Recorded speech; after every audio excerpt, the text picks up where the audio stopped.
ಹನುಮಂತ ಶೆಟ್ಟಿಯವರನ್ನು, ಕಾರ್ಯದರ್ಶಿ ವೀರಮ್ಮ, ತಕ್ಕಣ್ಣವರನ್ನು ಮಾಡಿ ಮತ್ತು ಇಡೀ ಪಟ್ಟಣ ಪ್ರದೇಶವನ್ನು ಮಾಡಲಾಗಿದೆ. ಜೊತೆಯಲ್ಲಿ ವಿವಿಧ ಸಮಿತಿಗಳು ಮಾಡಲಾಗಿದೆ.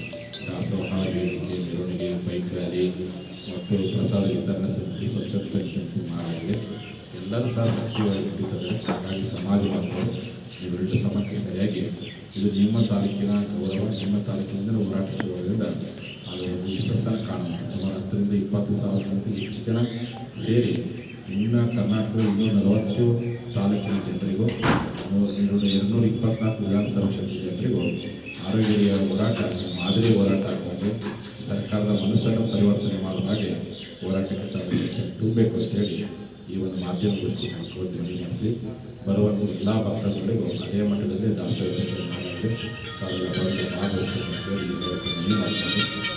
ಬೆಳಗ್ಗೆ 11 ಗಂಟೆಗೆ ನಡೆಯುವಂತಹ ಒಂದು ಮೆರವಣಿಗೆಯಲ್ಲಿ ಸಮಾಜದ ತಾಯಿಯಂದು ಆರೋಗ್ಯ ಮಹಿಳಾ ಕದಿರ ವೇದಿಕೆ ಬಳಗದವರು ತಲೆ ಮೇಲೆ ರೊಟ್ಟಿ ಹಿಡ್ಕೊಂಡು ಭಾಗವಹಿಸ್ತಾರೆ. ಯುವಕರು ಬೈಕ್ ಹಿಡ್ಕೊಂಡು ಭಾಗವಹಿಸ್ತಾರೆ. ಇಂಥ ಅರ್ಥಪೂರ್ಣ ಸಮಾವೇಶಕ್ಕೆ ತಾವೆಲ್ಲ ಸಾಕ್ಷಿ ಆಗಬೇಕು ಅಂತೇಳಿ ಮತ್ತೊಮ್ಮೆ ಮಾಧ್ಯಮಗೋಷ್ಠಿ ಮೂಲಕ ಮನವಿ ಮಾಡಿಕೊಂಡು ಎಲ್ಲ ಮಾತಾಡ್ತೀನಿ. ಜೈ ಜೈ ಜೈ ಪಂಚಾಯತ್. ಸಚಿವರಾಗಿರ್ತಕ್ಕಂಥ ಲಕ್ಷ್ಮೀ ಹೆಬ್ಬಾಳ್ಕರ್, ಹಿರಿಯ ಸಹಕಾರದವರು, ಮಾಜಿ ಸಚಿವರಾಗಿರ್ತಕ್ಕಂಥ ಎ ಬಿ ಪಾಟೀಲ್ ಅವರು, ಮಾಜಿ ಸಂಸದರಾಗಿರ್ತಕ್ಕಂಥ ರಮೇಶ್ ಕತ್ತಿ ಅವರು, ಪ್ರಕಾಶ್ ಹುಕ್ಕೇರಿ ಅವರು, ಮಹೇಶ್ ಕುಮಟಳ್ಳಿ ಅವರು, ಶಶಿಕಾಂತ್ ನಾಯ್ಕ ಅವರು ಮತ್ತು ಈ ಜಿಲ್ಲೆಯ ವಿಶ್ವನಾಥ್ ಅನೇಕರು ಆ ಒಂದು ಈರಣ್ಣ ಕಡಾಡಿ, ಮುಖ್ಯವಾಗಿ ನಮ್ಮ ಸಂಸದರಾಗಿರ್ತಕ್ಕಂಥ ಈರಣ್ಣ ಕಡಾಡಿ ಅವರು ಎಲ್ಲರೂ ಸಹ ಆ ಹೋರಾಟದಲ್ಲಿ ಭಾಗವಹಿಸಬೇಕು ಅಂತೇಳಿ ಈಗಾಗಲೇ ಅವರು ಸಹಮತ ವ್ಯಕ್ತಪಡಿಸ್ತಾರೆ. ಉದ್ದೇಶ ಏನಪ್ಪ ಅಂದರೆ ನಿಮಗೆಲ್ಲ ಗೊತ್ತಿರ್ಬೋದು. ಈಗಾಗಲೇ ಪಂಚಾಯತ್ ಮೀಸಲಾತಿ ಹೋರಾಟ ಕಳೆದ 5 ವರ್ಷಗಳಿಂದ ನಿರಂತರವಾಗಿ ಒಂದು ದಿನ, 1 ಗಂಟೆ, 1 ನಿಮಿಷ, 1 ಸೆಕೆಂಡು ವ್ಯಕ್ತ ಮಾಡಲಾರ್ದೇ ನಿರಂತರ ಹೋರಾಟ ಮಾಡಬೇಕು. ಹಾಗಾಗಿ 2012 ಇಸ್ವಿಯಲ್ಲಿ ಮೊದಲನೇ ಹಂತದ ಹೋರಾಟ ಮಾಡಿದ್ವಿ. 2020 ಇಸ್ವಿಯಲ್ಲಿ 2ನೇ ಹಂತದ ಹೋರಾಟ, 2025 ಇಸ್ವಿ ಡಿಸೆಂಬರ್ನಲ್ಲಿ 3ನೇ ಹಂತದ ಹೋರಾಟ, 2021ರಲ್ಲಿ 4ನೇ ಹಂತದ ಹೋರಾಟ ಕೂಡಲ ಸಂಘದಿಂದ ಪಾದಯಾತ್ರೆ ಮಾಡಿದ್ವಿ.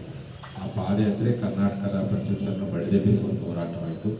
ಇಡೀ ಪ್ರಪಂಚಕ್ಕೆ ಪಂಚಮ ಸಂಘವನ್ನು ಪ್ರಥಮ ಬಾರಿಗೆ ಪರಿಚಯಿಸುವಂಥ ಒಂದು ದೊಡ್ಡ ಸಮಾವೇಶವಾಯಿತು. 5ನೇ ಹಂತದ ಹೋರಾಟವನ್ನು ಸಹ ನಾವೆಲ್ಲ ಪ್ರತಿ ಗ್ರಾಮ ಪಂಚಾಯತಿ ಮಟ್ಟದಲ್ಲಿ ಹೋರಾಟ ಮಾಡಿದ್ವಿ. 6ನೇ ಹಂತದ ಹೋರಾಟವನ್ನು ನಿಪ್ಪಾಣಿಂದ ಶುರು ಮಾಡಿದ್ವಿ. 7ನೇ ಹಂತದ ಹೋರಾಟವನ್ನು ವಕೀಲರ ಸಮಾಜ ಹೋರಾಟವನ್ನು ನಮ್ಮ ಕರ್ನಾಟಕದ ಬೆಳಗಾವಿ ಜಿಲ್ಲೆಯ ಆರೋಗ್ಯದಿಂದ ಶುರು ಮಾಡಲಾಗ್ತದೆ. ಅಂದರೆ ಉದ್ದೇಶ ಏನಪ್ಪ ಅಂದರೆ ಯಾವುದೇ ಸರ್ಕಾರ ಬರಲಿ, ಯಾವುದೇ ಮುಖ್ಯಮಂತ್ರಿ ಬರಲಿ, ಏನು ಪ್ರಮಾಣ ಮಾಡಿ ನಾವೇನು ಹೋರಾಟ ಮಾಡಿದ್ವಿ, ಮೀಸಲಾತಿ ಆದೇಶ ಪತ್ರ ನಮ್ಮ ಕೈಗೆ ಸಿಗೋವರೆಗೂ ಹೋರಾಟ ಅಂತೇಳಿ ಪ್ರಮಾಣ ಮಾಡಿದ್ವಿ. ಆ ಪ್ರಕಾರ ನಿರಂತರವಾಗಿರ್ತಕ್ಕಂಥ ಹೋರಾಟ ಮಾಡಬೇಕು. ಯಾವ ಸರ್ಕಾರ ಮೀಸಲಾತಿ ಕೊಡಲಿ ಬಿಡಲಿ, ಒತ್ತಡ ಮತ್ತು ಹಕ್ಕೊತ್ತಾಯವನ್ನು ಬಿಡೋದು ಬೇಡ. ಮುಂದೆ ಭಗವಂತ ಕೊಟ್ಟೇ ಕೊಡ್ತಾನೆ. ಈಗಾಗಲೇ ನಮಗೆ ಹಿಂದಿನ ಸರ್ಕಾರದಲ್ಲಿ 2D ಮೀಸಲಾತಿ ಘೋಷಣೆಯಾಗಿತ್ತು. ಆದರೆ ಕಾರಣಾಂತರಗಳಿಂದ ಅದು ಅಷ್ಟಾಗಿ ಬರಲಿಲ್ಲ. ಹಾಗಾಗಿ ಈ ಸರ್ಕಾರಕ್ಕೂ ಒತ್ತಡ ಆಗಿದ್ವಿ. ಕಳೆದ ಸುವರ್ಣ ವಿಧಾನಸೌಧದಲ್ಲಿ ಬಹಳ ದೊಡ್ಡ ಪ್ರಮಾಣದಲ್ಲಿ ಸಮಾವೇಶವನ್ನು ಲಕ್ಷಾಂತರ ಜನ ಸೇರಿದಾಗ ನಮ್ಮ ಮೇಲೆ ಮಾರಣಾಂತಿಕವಾದಂಥ ಹಲ್ಲೆ ಆಯಿತು. ಇದೆಲ್ಲ ಕೈಗಟ್ಟಗಳಿಗೂ ಸಹ ಹೋರಾಟ ಬಿಡಬಾರ್ದು. ಹೋರಾಟ ಉಳಿಸುವಂಥ, ಹೋರಾಟವನ್ನು ಬೆಳೆಸುವಂಥ ಹಕ್ಕನ್ನು ಪಡೆಯಲಿಕ್ಕೋಸ್ಕರವಾಗಿ ಮತ್ತೆ ಹೋರಾಟವನ್ನು ಶುರು ಮಾಡಲಾಗ್ತದೆ. ಹಾಗಾಗಿ ನಮ್ಮ ಜಿಲ್ಲೆಯ ಜನತೆ, ನಾಡಿನ ಎಲ್ಲ ನಮ್ಮ ಸಮಾಜದ ಪದಾಧಿಕಾರಿಗಳು ತಾವೆಲ್ಲರೂ ಸಂಖ್ಯೆಯಲ್ಲಿ ಬಂದು ಭಾಗವಹಿಸಬೇಕು. ಬೆಳಗ್ಗೆ 11 ಗಂಟೆಗೆ ಆರೋಗ್ಯ ಕ್ಲಾಸ್ನಿಂದ ಒಂದು ಬೃಹತ್ ಮೆರವಣಿಗೆ ನಡೆಯುತ್ತೆ. ಅದಾದ ನಂತರ 12 ಗಂಟೆಗೆ ಸರಿಯಾಗಿ ನಮ್ಮ ಋಷಭೇಂದ್ರ ಲೀಲಾಮಠದಲ್ಲಿ, ಚನ್ನ ಋಷಭೇಂದ್ರ ಲೀಲಾಮಠದಲ್ಲಿ ಬೃಹತ್ ಪ್ರಮಾಣದ ಪಂಚಮಸಾಲಿ ಪ್ರತಿಜ್ಞಾ ಕ್ರಾಂತಿ ರ್ಯಾಲಿ ನಡೀತಾ ಇದೆ. ಹಾಗಾಗಿ ಮಾಧ್ಯಮದವರು ಈ ಒಂದು ವರದಿಯನ್ನು ರಾಜ್ಯ ಮಟ್ಟದ ವರದಿಯನ್ನಾಗಿ ಮತ್ತೆ ಹೋರಾಟ ಶುರುವಾಗಿದ್ದ ಸಂದೇಶ ಕೊಡುವಂಥ ಸಂದರ್ಭ, ಜಾತಿಗಳಿರುವಂಥ ಈ ವಿಪ್ಲವ ಸಂದರ್ಭದಲ್ಲಿ ಈ ಸಮಾಜ ಹೋರಾಟಕ್ಕೆ ಅಣಿಯಾಗಿದೆ ಎಂಬ ಸಂದೇಶವನ್ನು ಕೊಡುವಂಥ ಪ್ರಯತ್ನ ತಾವು ಮಾಡಬೇಕು ಅಂತೇಳಿ ಮತ್ತೊಂದು ಮನವಿ ಮಾಡಿಕೊಳ್ತಾ ಈ ಒಂದು ಹೋರಾಟ ಸಮಾವೇಶದ ಯಶಸ್ಸಿಗೋಸ್ಕರವಾಗಿ ನಮ್ಮ ಅನೇಕ ಸಮಿತಿಗಳನ್ನು ಮಾಡಲಾಗಿದೆ. ಈ ಒಂದು ಮಾಧ್ಯಮಗೋಷ್ಠಿಯ ಮೂಲ ವಿಷಯ ಅಂದರೆ ನಮ್ಮ ರಾಯಬಾಗ ತಾಲೂಕಿನ ಅಥವಾ ಆರೋಗ್ಯದ ಎಲ್ಲ ಮಾಧ್ಯಮಗಳು ಗೊತ್ತಿರೋ ಹಾಗೆ ನಿಮ್ಮ ಸಮಕ್ಷಮದಲ್ಲಿಗೆ ಆರೋಗ್ಯದಲ್ಲಿ 20ನೇ ತಾರೀಕು ಸಮಾವೇಶ ಮಾಡುವಂಥದ್ದು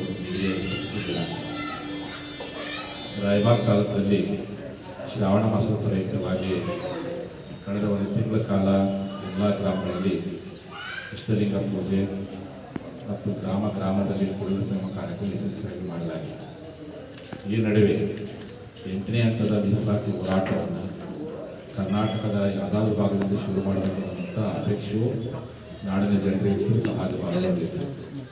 ಶ್ರಾವಣ ಮಾಸದಲ್ಲಿ ನಮ್ಮ ತಾಲೂಕಲ್ಲಿ ಗುರುಗಳು ಧಾರ್ಮಿಕ ಸಂಸ್ಕಾರವನ್ನು ಕೊಡುವಂಥ ಕಾರ್ಯ ಮಾಡಿದ್ದಾರೆ. ಆ ಪವಿತ್ರವಾದಂಥ ಮಾಸದಲ್ಲಿನೇ ಪ್ರತಿ ಹಳ್ಳಿಗೂ ಪ್ರವಾಸ ಮಾಡಿದ್ದಾರೆ. ಹಾಗಾಗಿ ಈ 8ನೇ ಹಂತದ ಮೀಸಲಾತಿ ಹೋರಾಟವನ್ನು ರಾಯಬಾಗ ತಾಲೂಕಿಂದ ಆರೋಗ್ಯದಲ್ಲಿ ಶುರು ಮಾಡಬೇಕೆನ್ನುವಂಥ ಎಲ್ಲರ ಒಂದು ಅಭಿಪ್ರಾಯದ ಮೇರೆಗೆ 20ನೇ ತಾರೀಕು ಶನಿವಾರ ಬೆಳಗ್ಗೆ 11 ಗಂಟೆಗೆ ಸರಿಯಾಗಿ ರಾಯಬಾಗ ತಾಲೂಕಿನ ಆರೋಗ್ಯದಲ್ಲಿ ಲಿಂಗಾಯತ ಪಂಚಮಸಾಲಿ ಟುರಿಯ ಮೀಸಲಾತಿಗಾಗಿ ಮತ್ತು ಲಿಂಗಾಯತ OBC ಮೀಸಲಾತಿಗಾಗಿ ಈ ಭಾಗದಕ್ಕಂಥ ಚತುರ್ಥರಿಗೂ ಟುರಿಯ ಮೀಸಲಾತಿ ಸಿಗಲಿ ಅನ್ನುವಂಥ ಒಂದು ಭಾವನೆಯಿಂದ 8ನೇ ಹಂತದ ಮೀಸಲಾತಿ ಹೋರಾಟವನ್ನು ಸೆಪ್ಟೆಂಬರ್ 20ನೇ ತಾರೀಕು ಹಾವೇರಿ ಮಹಾನಗರದಲ್ಲಿ ಏರ್ಪಡಿಸಲಾಗಿದೆ. ಈ ಒಂದು ಸಮಾವೇಶಕ್ಕೆ ಪಂಚಮಸಾಲಿ ಪ್ರತಿಜ್ಞಾ ಕ್ರಾಂತಿ ರ್ಯಾಲಿಯನ್ನು ಹೆಸರು ನೀಡಲಾಗಿದೆ. ಆ ಪ್ರತಿಜ್ಞಾ ಕ್ರಾಂತಿ ರ್ಯಾಲಿಗೆ ನಾಡಿನ ವಿವಿಧ ಮೂಲಗಳಿಂದ ಸಮಾಜ ಬಾಂಧವರು ಆಗಮಿಸಬೇಕು. ಮುಖ್ಯವಾಗಿ ನಮ್ಮ ಬೆಳಗಾವಿ ಜಿಲ್ಲೆಯ ಎಲ್ಲ ನಮ್ಮ ತಾಲೂಕಿನ ಎಲ್ಲ ನಮ್ಮ ಜಿಲ್ಲೆಯ ಸಮಾಜ ಬಾಂಧವರು ಸಾವಿರಾರು ಸಂಖ್ಯೆಯಲ್ಲಿ ಈ ಒಂದು ಸಮಾವೇಶಕ್ಕೆ ಆಗಮಿಸುವ ಮೂಲಕವಾಗಿ ಯಶಸ್ವಿಗೊಳಿಸಿಕೊಡಬೇಕು ಅಂತ ಹೇಳಿ ಈ ನಮ್ಮ ಕಮಿಟಿ